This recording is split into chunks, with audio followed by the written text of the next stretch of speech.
Bonjour à toutes et à tous, bienvenue dans Zigzag, votre magazine culturel des territoires du Grand Est. Pour ce numéro spécial consacré au Festival de l'été, nous allons faire un grand tour dans notre grande région, et cela en zigzag bien sûr. Ça ne vous a pas échappé, avec ce palais magnifique qui est derrière moi, nous sommes en escapade à Avignon. Cette année encore, la région du Grand Est met un grand zeste de spectacle au cœur du 72e Festival Off de la Cité des Papes.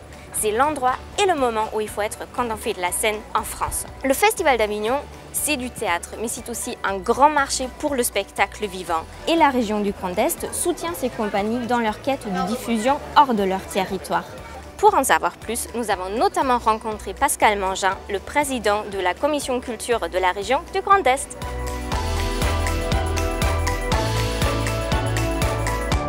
Séduire les programmateurs de spectacles vivants de toute la France et d'ailleurs, c'est donc l'objectif des compagnies du Grand Est. Et la région a décidé de les soutenir. Avignon, c'est clairement la plus grande plateforme pour le spectacle vivant et donc c'est très naturel qu'une des grandes régions de spectacle vivant soit présente ici et elle est présente à la fois à travers un lieu et à travers l'accompagnement de compagnies qui présentent ici leur spectacle en espérant évidemment que de nombreux spectateurs viennent, ce qui est le cas, mais au-delà des spectateurs, que de nombreux diffuseurs, de nombreux professionnels voient leur spectacle pour qu'ensuite elles soient programmées partout en France et même, pourquoi pas, au-delà, au Luxembourg, en Belgique, en Suisse par exemple. Ça me fait rigoler aussi. Si d'autres régions sont également présentes à Avignon, le Grand Est bénéficie avec la caserne d'un lieu clairement identifié des professionnels et parfaitement équipé pour que les spectacles soient bien mis en valeur. Mais l'apport de la région, c'est aussi un véritable accompagnement sur la durée. Ce qu'il faut aussi, c'est suivre les compagnies une fois qu'elles seront parties d'ici parce qu'elles auront consacré un gros effort physique, financier, présentiel à Avignon, mais il faut également les suivre après pour qu'elles recontactent tous les diffuseurs qui sont venus, etc. Et donc c'est aussi, j'allais dire, dans le coaching, dans la personnalisation de l'accompagnement que fournissent nos équipes que nous sommes très présents. Cet effort de la région est largement apprécié par les compagnies présentes. Jouer à la caserne des pompiers, pour moi, c'est un véritable sens. C'est-à-dire on est accueilli par la région Grand Est et on n'est pas finalement livré à nous-mêmes parce qu'Avignon, c'est quand même quelque chose de difficile, de périlleux, de très engageant. Et là, le fait d'être dans ce cadre-là avec un ensemble d'équipes avec lequel se tissent des liens, ça nous inscrit dans un geste collectif que je trouve extrêmement précieux dans ce monde qui est quand même relativement individualiste, quoi. Trouver des diffuseurs, c'est donc un objectif premier pour les compagnies, mais ce n'est pas le seul. Et les années ont passé. Il y a beaucoup de professionnels ici qu'on ne peut pas forcément toucher, même si nous tournons beaucoup. C'est vrai que là, il y a une concentration de gens qui fait que la compagnie peut acquérir en tout cas une visibilité nationale. Et puis, évidemment, Avignon, c'est aussi une rencontre avec le public, puisqu'il y a beaucoup de passionnés de théâtre qui sont là. Et c'est quand même pour ça qu'on fait ce métier, donc c'est quand même important. Je filme. J'écris. Et tu joues. Je joue. Ok. Mais pas avec... Il faut une autre actrice. C'est sûr. Et c'est toi? Elle. Moi?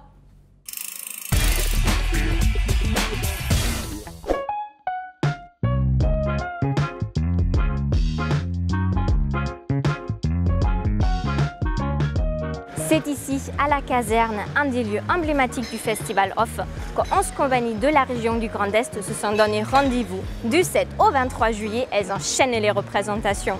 Alors, entre un Marivaux revisité à la sauce des réseaux sociaux, des marionnettes magiques, des bruits dans un couloir et d'un étudiant venu d'une autre planète, nos compagnies de la région ne manquent vraiment pas d'inspiration. De quoi séduire les programmateurs de toute la France et même ailleurs d'ailleurs.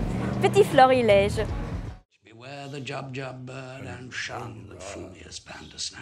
Avec Possession, une création de 2017, la compagnie Yokai explore un moment de la vie de l'écrivain et homme de théâtre Antonin Artaud. Découvrant un texte de Lewis Carroll, Artaud va se convaincre et tenter de convaincre les autres qu'il en est le véritable auteur. Un spectacle de magie et de marionnettes pour s'interroger sur la part cachée en chacun de nous. J'ai toujours eu une volonté d'aller vers les choses mystérieuses, vers l'illusion, vers les choses magiques. J'aime pas dévoiler les trucs, j'aime pas montrer les secrets et j'aime que le public soit embarqué en fait dans une traversée, dans un univers, dans des atmosphères et qu'on soit plongé dans quelque chose. Donc c'est pour ça que je faisais peut-être de la magie de façon intuitive avant sans le savoir. Et quand j'ai fait cette formation en magie nouvelle au CNAC, j'ai vraiment pu m'approprier un langage en entier et me dire que je suis et marionnettiste et magicienne. Mon rêve, c'est de la prendre avec moi et d'aller sur Terre. Ne plus rester sur cette maudite planète. La compagnie La Mandarine Blanche a décidé, elle, de nous emmener d'abord sur Platonium, une planète proche de la nôtre, sur laquelle réside A, un adolescent qui rêve de rejoindre la Terre et plus précisément la France. Je m'en irai pour toujours, j'irai vivre sur Terre. On a tous plus ou moins traversé, ça dépend de l'âge qu'on a, mais cette période de l'adolescence, cette période de la jeunesse, où on est à la fois magnifique et des fois noir. Et on a du désir et on veut vivre. Et donc cette pièce, je trouve qu'elle transcrit, comme le dit Hayat Fayez, cette espèce d'approche du noyau de l'adolescence. Elle parle aussi d'une question que je trouve extrêmement importante. Évidemment aujourd'hui, c'est la question de l'altérité, de l'autre. On est quand même aujourd'hui dans un monde où se pose la question de l'accueil de celui qui est différent. Comme le dit ce philosophe Emmanuel Kant, la Terre est sphérique. À un moment donné, il va bien falloir se rencontrer et ça parle de rencontre et de cette difficulté de rencontrer et d'acceptation de celui qui n'est pas pareil. Je vais te dire quelque chose qui vient de mon cœur. Oui. Je t'aime. Ah bah moi aussi. Jill a pas de capuche sur la tête. Jill porte pas de Air Max. Jill a pas de jean qui colle pas aux hanches. Et pas de sac à dos. Un sac à main comme ça. Et elle croise les jambes tout le temps, même debout. Et elle sourit et elle rit. Tiens-toi droite, le torse bien bombé. Parfait.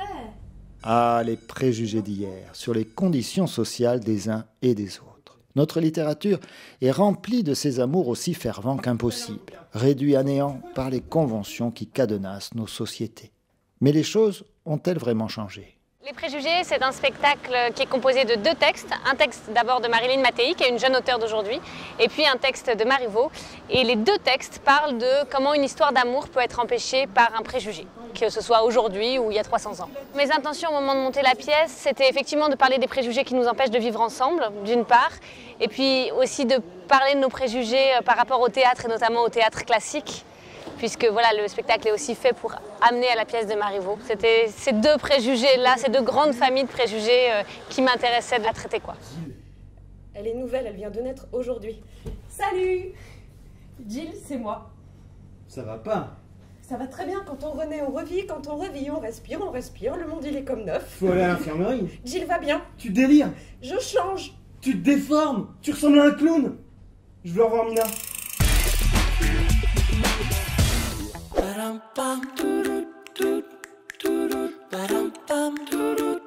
Pendant que je profite du soleil de Provence, les festivals se multiplient dans la région du Grand Est. Alors j'ai très envie d'être ici, vraiment, réellement, main sur cœur. Mais en même temps, quand je pense à tous les spectacles que je suis en train de rater, c'est un peu frustrant. Allez, je propose, on va refaire notre valise et faire un tour des festivals. Et comment? En zigzag, bien sûr.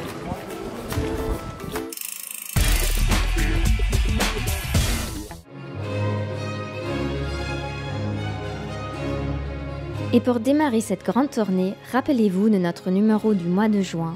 Nous étions alors dans les Vosges pour le Festival des Abbayes et une avant-première tout droit venue de Bolivie. Mais c'est fin juin que l'événement a pris son envol avec la représentation à Moyen-Moutier du Ballet Comique de la Reine, le premier grand ballet de cour donné et imprimé en France. C'était alors en 1581 à la Grande Salle du Louvre à Paris. Au même moment, c'est à Wolfisheim que les amateurs de jazz ont commencé leur été. Wolfi Jazz, c'est 5 jours intenses avec une programmation en béton. D'Asaf Avidan à Avishai Cohen, en passant par Birli Lagrène et Étienne Mbappé. Attention, on parle bien du bassiste camerounais, pas du footballeur surdoué.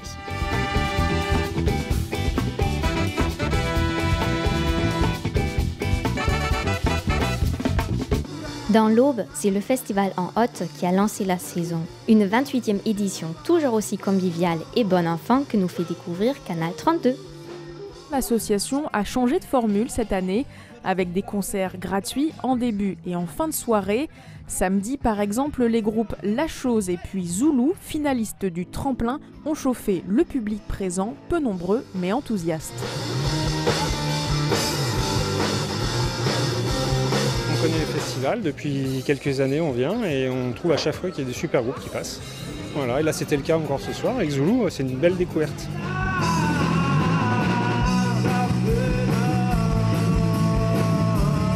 Comme chaque année pour découvrir de nouveaux groupes et s'amuser, danser. Voilà, parce que le festival à chaque fois il y a une bonne ambiance, donc on revient tous les ans.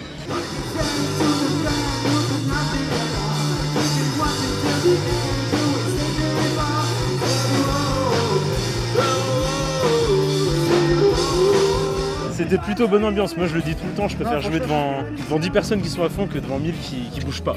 Vers 21h, c'est la halle Baltard qui devient une salle de spectacle. Une centaine de personnes a assisté aux reprises improbables des 4 artistes de l'Orphéon du Coron. Maman, ton mauvais gars arrive. Ma pauvre mère est en laissée.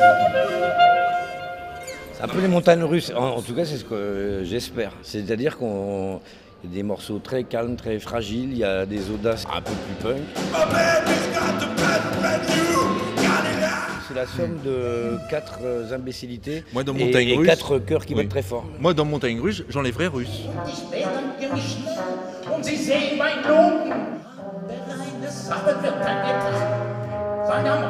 Qu'est-ce que c'est bon des festivals à taille humaine où on voit des bénévoles fatigués, participer à une grosse machinerie bien huilée qui fait du profit, c'est un petit peu moins émouvant que de se battre avec une bande de potes qui depuis 28 ans fait un festival, ça c'est la classe.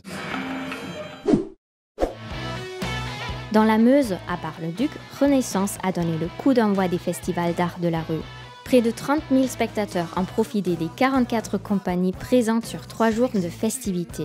Une magnifique mise en valeur de l'art et du patrimoine de la cité.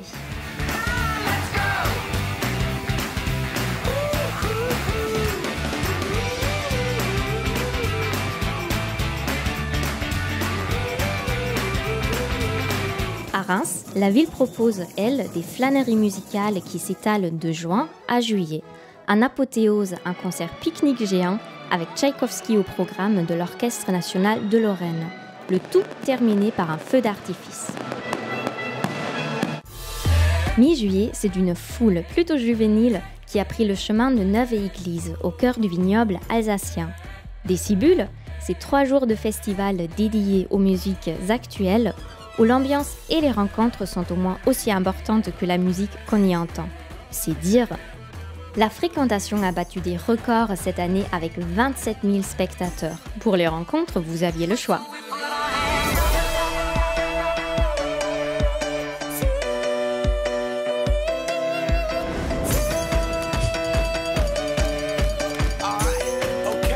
Pour soulager leurs oreilles, certains ont enchaîné avec le grand rendez-vous théâtral estival du Grand Est, l'ouverture annuelle du Théâtre du Peuple à Bussan. Un reportage de Vosges Télévision. C'est une longue quête qui attend le jeune Wilfried. Quel sens ça peut avoir? Dring, allons, venez, votre père est mort! Orphelin lorsqu'il apprend la mort de son père qu'il n'a jamais connu, il part à la recherche d'un lieu de sépulture dans son pays natal. C'est une sorte d'odyssée, un retour sur soi, puisqu'il apprend en fait qui étaient ses parents, où il est né, pourquoi il est né ici, dans ces conditions-là, qui était sa mère, qui était son père, alors que tout ça, il ne le savait que de manière un peu mensongère, puisqu'il avait été élevé par ses tantes qui préféraient passer le plus clair de leur temps à raconter pas mal de mensonges sur ce qui s'est passé véritablement. Voilà, en quelques mots, le propos de la pièce Littoral, écrite par Wajdi Mouawad en 1997, et mise en scène au Théâtre du Peuple par Simon Delétang, qui joue lui aussi un petit rôle dans la pièce, le père de Wilfried, lorsqu'il était plus jeune. Je pense à ces jours heureux de la guerre. Ta mère vivante. Les bombes tombaient et nous jouions aux cartes avec les voisins réunis au fond d'un abri. C'était vraiment le premier choix qui s'est imposé à moi, c'était l'idée de démarrer sur un auteur très populaire, une grande fresque, un récit qu'on peut suivre facilement d'un point de vue de la compréhension, donc c'est fait de rebondissements permanents. Et puis c'était aussi une histoire qui parle du monde et qui permettait de convoquer au plateau des acteurs de plusieurs nationalités. Donc je trouvais que c'était important au Théâtre du Peuple de montrer aussi la diversité de notre société et que toutes ces histoires collectives racontent un peu notre grande histoire à nous.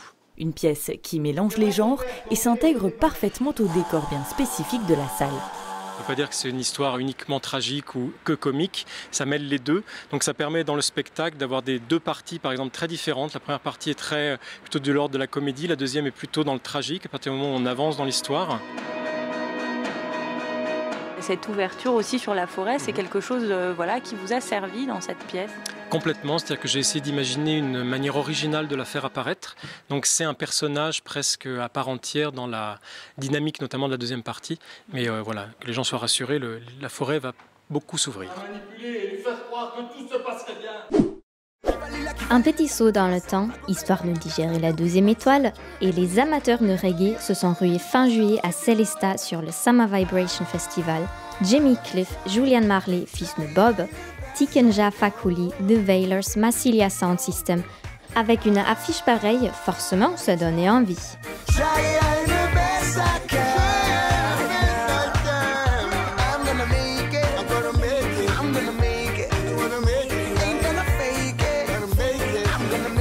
Mais vous pouviez aussi, au même moment, découvrir une pépite dont les Vosges ont le secret.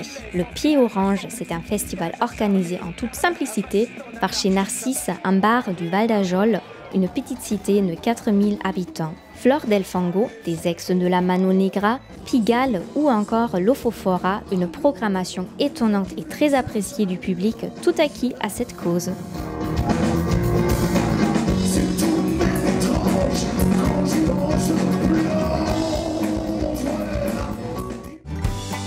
Ce qui est formidable avec les festivals, c'est leur diversité.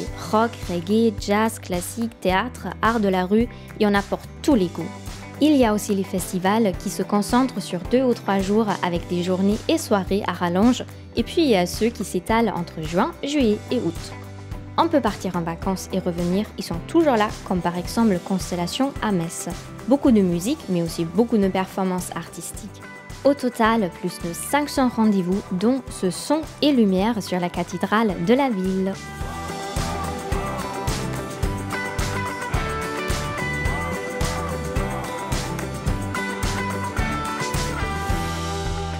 Ta guerre, la mienne, quelle différence? Dans un autre registre plus rural, c'est la population de Don Rémy La Pucelle qui se mobilise chaque année pour présenter son spectacle toujours très surprenant sur les cônes du village, l'incontournable Jeanne d'Arc.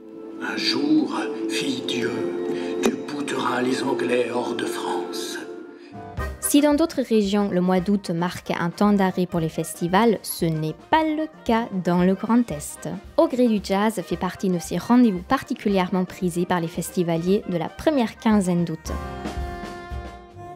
Au milieu de l'été, c'est sans doute à La Petite-Pierre, au cœur des Vosges du Nord, qu'il fallait être, pour profiter d'une touche de fraîcheur dans un été torride, mais aussi pour le plaisir de savourer le meilleur du jazz dans un écrin de grès rose et de forêt verdoyante.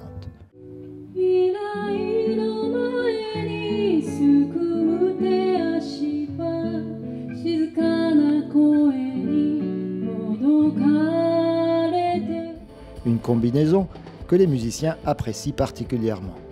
La Petite-Pierre, pour moi, il y a quelque chose de particulier ici, je ne sais pas quoi. Autant le jardin, finalement, est assez étroit, autant il réveille chez moi, en tout cas, une sensation de vasteté, d'horizon. Ça m'a fait beaucoup de bien.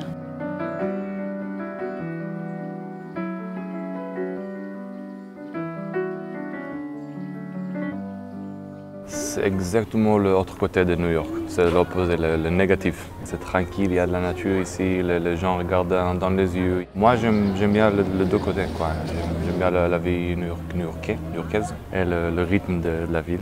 Mais aussi j'aime bien ce côté-là, c'est magique. Moi et ma copine, on a tombé amoureux de cette ville. On a même parlé de peut-être on va déménager ici. L'énergie dans la forêt est spéciale ici, incroyable. On se retrouve entre la petite brise du soir, les étoiles, la musique, les notes, et puis on est vraiment sur une place du village, il y a l'église, il y a le château, et au milieu, on écoute du jazz. C'est un peu la magie de ce festival. Si la Petite-Pierre accueille les plus grands venus du monde entier, le festival sait aussi donner toute leur place aux virtuoses issus de la région. Cette année, une des nombreuses cartes blanches a été offerte au saxophoniste alsacien Frank Wolf.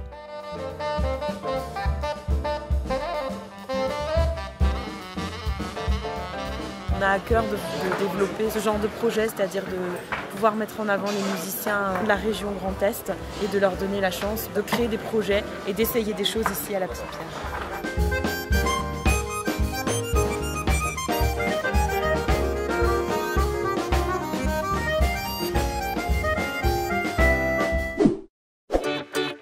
L'édition 2018 du Farce, le Festival des Arts de la rue de Strasbourg, a fait vibrer la capitale européenne pendant 3 jours avec sensibilité et délicatesse.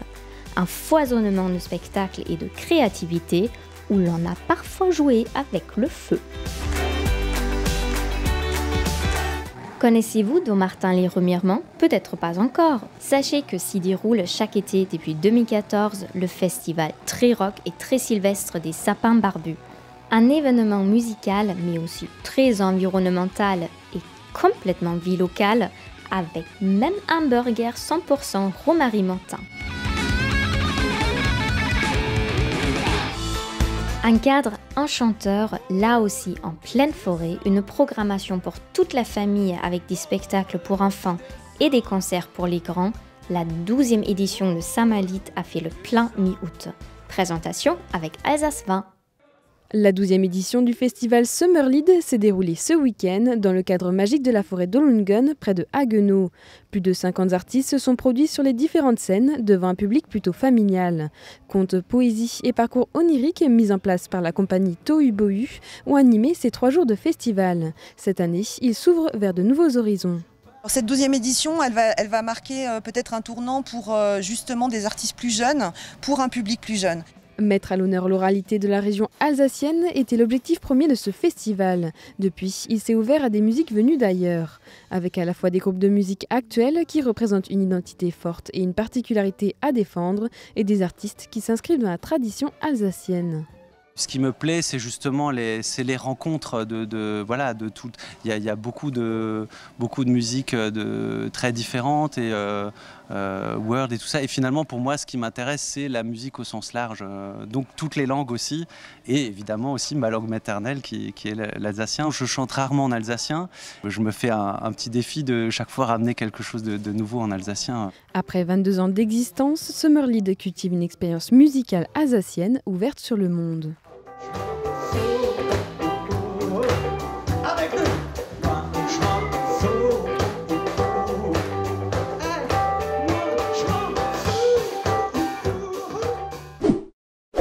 Dans cette veine tout aussi bucolique, le Parc naturel régional des Vosges du Nord a proposé cette année la grande fête des zones humides, ces écosystèmes tellement importants pour le bon fonctionnement de la nature. Un après-midi dédié à la faune et à la flore de l'étang de Hanau, avant une soirée consacrée à la musique et à un spectacle aussi pictural que théâtral imaginé par la compagnie Lucamoros. Et si la tortue peinte par Gauguin sur la plage d'une île du Pacifique au début du XXe siècle était encore vivante, c'est possible avec ces drôles d'animaux.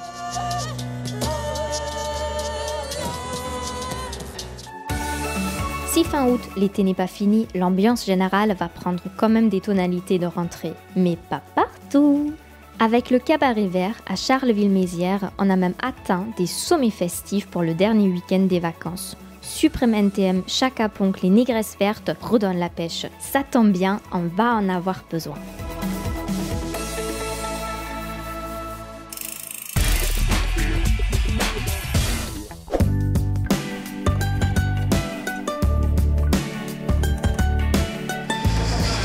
Alors là, je ne sais plus où je suis. Avec tous ces festivals à Avignon, j'ai un peu perdu le nord. Enfin, l'est.